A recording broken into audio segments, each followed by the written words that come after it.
అందరికీ నమస్కారాలు.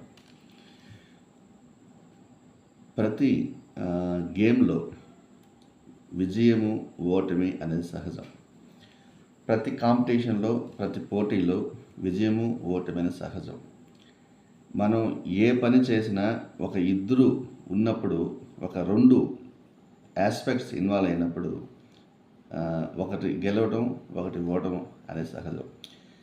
ఇది ఎందుకు చెప్పుకోవాల్సి వస్తుందంటే ఇవి బేసిక్ ఫార్ములాస్, ఒక బేసిక్ ఇన్ఫర్మేషన్ అని కావచ్చు, లేదంటే బేసిక్ ఒక నాలెడ్జ్ అని కావచ్చు, ఒక అవగాహన అని చెప్పుకోవచ్చు. ఎందుకంటే ఒక గేమ్ మనం ఆడే ముందే, ఒక చెస్ ఆడే ముందు కావచ్చు, ఇద్దరు ఆడే ముందు ఖచ్చితంగా ఒకరు గెలుస్తారు, ఖచ్చితంగా ఒకరు ఓడిపోతారు అనేది ప్రతి ఇద్దరు గేమ్ ప్లేయర్స్కి తెలిసే ఉంటుంది.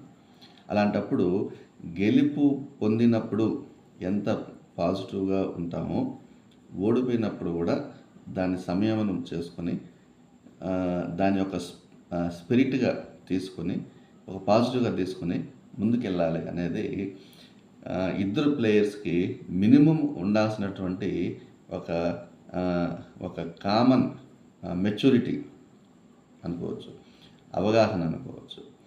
సో ఎందుకు ఇప్పుడు ఈ చెస్ గురించి వీటి గురించి చెప్పుకోవాల్సి వస్తుందంటే, ఇప్పుడు ఎందుకు దీని గురించి మనం చెప్పుకోవాల్సి వస్తుందంటే, వైఎస్ జగన్మోహన్ రెడ్డి గారు, ఆయనకి ఆయన వయసు కూడా దాదాపు 50 సంవత్సరాలుగా ఉండొచ్చు. సో ఇంత వయసులో ఆయన కూడా ఎన్నో గెలుపోవటంలు చూసుండొచ్చు. ఒకసారిగా ఎంపీ పోటీ చేశారు, పొలిటికల్గా ఆస్పెక్ట్స్ తీసుకుంటే ఎంపీగా పోటీ చేశారు, గెలిచారు. తర్వాత ఒక సీఎంగా ఒక పార్టీ రావడం, మళ్ళీ సీఎంగా ఇది సొంత పార్టీ పెట్టడం, ఫస్ట్ టైం ఓడిపోవడం, మళ్ళీ చేయడం, మళ్ళీ గెలవడం. సో ఒక సీఎంగా గెలిచి ఒక 5 సంవత్సరాలు పాలించడం, సో ఇప్పుడు మళ్ళీ తిరిగి ఓడిపోవడం, ఇవన్నీ జరుగుతున్నాయి. సో దీన్ని బట్టి ఇవన్నీ కూడా ఎలా అంటే ఒక గెలుపు ఓటములు అనేది ఒక జర్నీలో, ఒక ప్రయాణంలో, జీవితంలో సర్వసాధారణం. కానీ ప్రతిదీ ఇంత పర్సనల్గా తీసుకోకూడదు, ఒక పాజిటివ్గా తీసుకోవాలి తప్ప ఒక పర్సనల్గా తీసుకోకూడదు అనేసి నా యొక్క అభిప్రాయం. సో ఇప్పుడు ఇదంతా చెప్పాల్సింది దేనికి వస్తుంది అని అడిగితే, జగన్మోహన్ రెడ్డి గారు అంతర్గతంగా సమావేశాల్లో అంతర్గతంగా వచ్చేటటువంటి ఈ యొక్క మీటింగ్స్లో ఎక్కడో చెప్పుకున్నారంట ఆయన.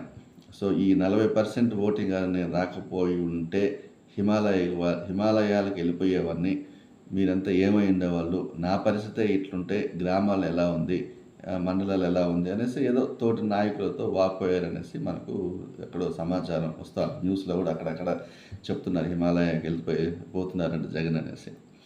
సో ఇంత ఈ విషయాలన్నీ గమనిస్తూ ఉంటే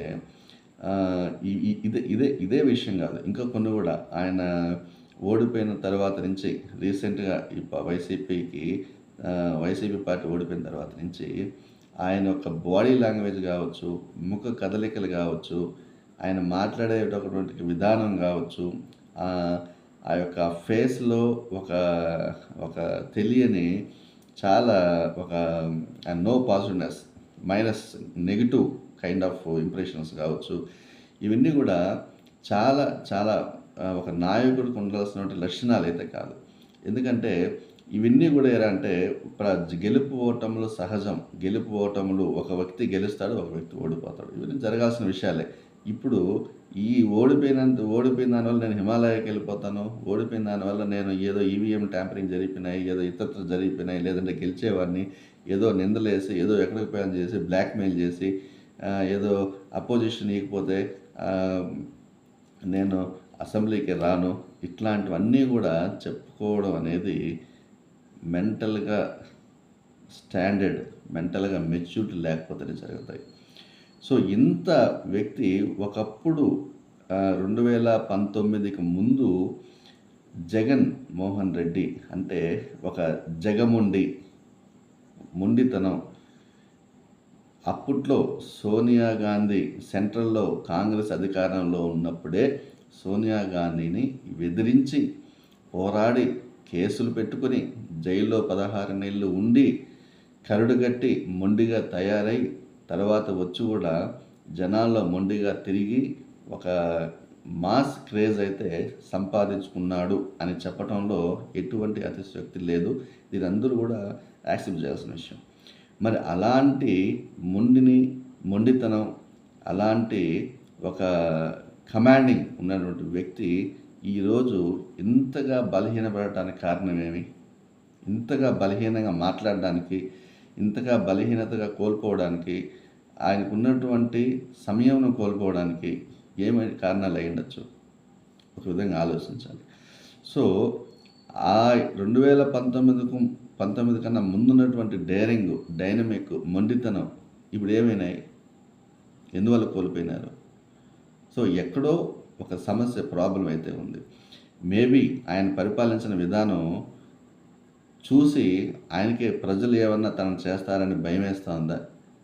లేదు, ఆయనే ఒక ఇన్సెక్యూర్డ్ ఫీల్ అవుతున్నారా? నేను చేసింది తప్పుడు పరిపాలన కాబట్టి జనాలు నన్ను ఏమన్నా చేసేయచ్చు అనే ఒక దృక్పథంతోనే ప్యాలెస్ను చుట్టూ కూడా కంచె వేయించుకొని దాదాపు 1000 మంది సెక్యూరిటీని పెట్టుకొని రష్యన్ ఒక దీన్ని కవచం లాగా పెట్టుకొని ఉన్నారా అంటే ఏమో అది తెలియదు.